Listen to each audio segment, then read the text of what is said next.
Panalangin sa Ina ng Awa. Sa ngalan ng Ama, at ng Anak, at ng Espiritu Santo. Amen.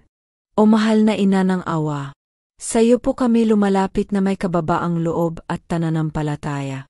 Ikaw na Ina ng Panginoong Hesus at Ina naming lahat.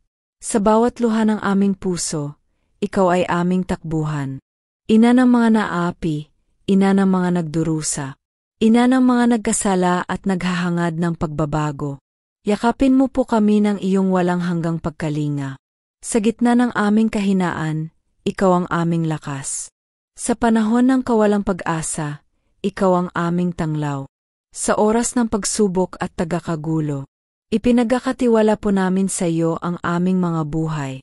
Ina ng Awa, ipanalangin mo po kami sa iyong anak na si Jesus, na kami pagkalooban ng kapatawaran, kapayapaan ng kalooban, at tunay na pagbabalik-loob.